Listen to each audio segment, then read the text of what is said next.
In the misty hills of the Pacific Northwest, where ancient pines whispered secrets to the wind, Jack Harlan pulled up to the weathered cabin he'd never known existed. His uncle, a reclusive artist who'd passed away quietly in his sleep, had left it to him in a will that arrived like a ghost from the past. Jack, a jaded software engineer from Seattle, had driven through the night, his pickup truck loaded with boxes of a life he was eager to escape, divorce papers still fresh, a job that drained his soul, and a heart heavy with the isolation of city living. As he stepped onto the creaky porch, key in hand, the door swung open before he could turn it. There, framed in the golden light of a setting sun, stood 5 women, their faces a mosaic of surprise and defiance. "Who are you?" the tallest one asked, her voice steady but laced with caution. They were beautiful, each in their own way, eyes like storm clouds, smiles that could melt snow. But it was the quiet strength in their stance that hooked him, pulling him into a story he never imagined. Jack froze, his hand dropping the key with a clatter. I'm the owner," he stammered, glancing at the deed in his pocket. "This was my uncle's place. He left it to me." The women exchanged glances, a silent conversation passing between them. They were strangers to him, yet they moved with the familiarity of family. The one who spoke first, Elena, with raven hair cascading like a waterfall, stepped forward. "We've been living here for months. Juruncle, he let us stay. Sit." The cabin was meant for those who needed shelter. Jack's mind raced. His uncle, the man he'd barely known, had painted landscapes that captured the raw beauty of nature but never mentioned harboring anyone. As rain began to patter on the tin roof, Elena gestured inside. "Come in before you get soaked. We can talk." The cabin was modest, a single great room with a stone fireplace, bunk beds lining one wall, and a kitchen that smelled of fresh-baked bread. The women introduced themselves: Elena, the leader, a former nurse from California who'd fled an abusive marriage; Sofia, with sun-kissed curls, a teacher from Texas who'd lost her home in a wildfire; Mia, quiet and bookish, an aspiring writer from New York escaping the grind of poverty; Lila, vibrant and artistic, a musician from Florida displaced by a hurricane; and Rosa, the youngest, a college dropout from Arizona who'd run from a life of addiction. They weren't related by blood, but by circumstance, connected through an online support group for women rebuilding their lives. Jack's uncle had found their plea on a community forum and offered the cabin as a temporary haven, no questions asked. He said kindness was the only rent, Sofia added softly, handing Jack a mug of hot tea. As the evening unfolded, Jack listened to their stories around the flickering fire. Elena spoke of nights in shelters, fearing for her safety. Sofia recounted watching her classroom burn, her dreams turning to ash. Mia described scribbling novels in subway cars, hungry and hopeless.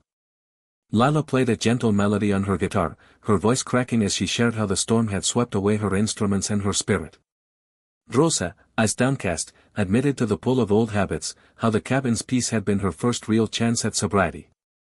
Jack felt a pang in his chest. He'd come here seeking solitude, nursing his own wounds from a marriage that crumbled under the weight of unspoken resentments. But their vulnerabilities mirrored his own, a reminder that pain was universal, threading through lives like roots in soil. Why didn't he tell me? Jack wondered aloud. It was then that Elena pulled out a letter from his uncle, tucked in a drawer. "He wrote this for you," she said. The words leaped off the page. "Jack, life's not about what you hoard, but what you share. These women are my legacy.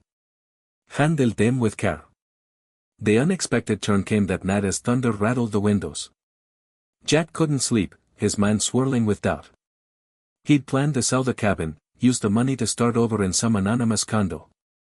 But as he wandered the small space, he stumbled upon his uncle's studio, a hidden loft filled with canvases depicting not just landscapes, but portraits of the women.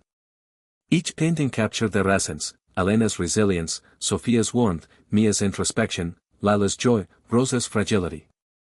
Tucked among them was a self-portrait of his uncle, older and wiser, with a note: "I was alone until I wasn't. You don't have to be." In that moment, a profound realization washed over Jack like the rain outside. His uncle hadn't just inherited a cabin, he'd built a sanctuary. And Jack, who'd spent years coding algorithms that connected strangers virtually, had forgotten the power of real human connection. These women weren't intruders, they were a chance for redemption, for him to step beyond his self-imposed isolation. The next morning, as dawn painted the sky in hues of pink and gold, the women gathered in the kitchen, whispering about packing up.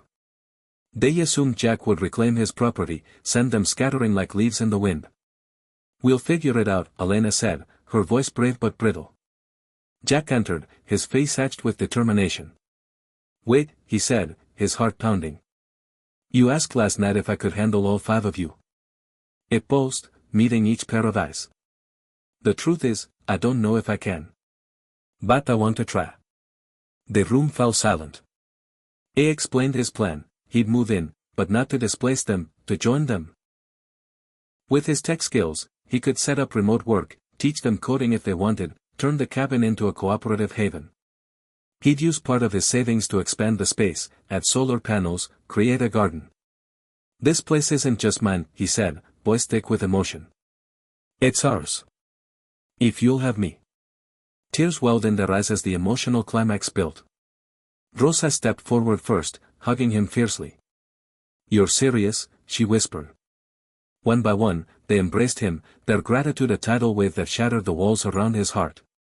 In that act of compassion, choosing generosity over greed, community over solitude, Jack transformed not just their lives, but his own. Elena, wiping her eyes, laughed through sobs.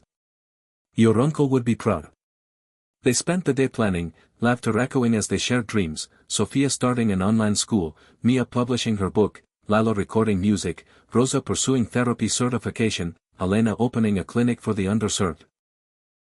Jack realized this was the power of humanity, selfless acts rippling outward, healing wounds unseen. In the weeks that followed, the cabin buzzed with life. Jack learned to bake bread with Sophia, strum guitar with Lala, write poetry with Mia. A supported Rosa through her recovery, and Elena helped him unpack his own grief. They faced challenges, storms that tested the roof, doubts that crept in like fog, but together, they weathered them. Word spread in the nearby town, inspiring others to open their doors, fostering a network of kindness that echoed across the hills. Jack often sat on the porch at sunset, marveling at how one inheritance had multiplied into something infinite. And so, in a world that often felt divided, the cabin stood as a beacon, proof that kindness isn't a finite resource, but a flame that grows brighter when shared. You, though, can handle more than you think, 5 souls, or 50, when you lead with an open heart. In the end, it's not about what we inherit, but what we choose to give. And in giving, we find our truest home.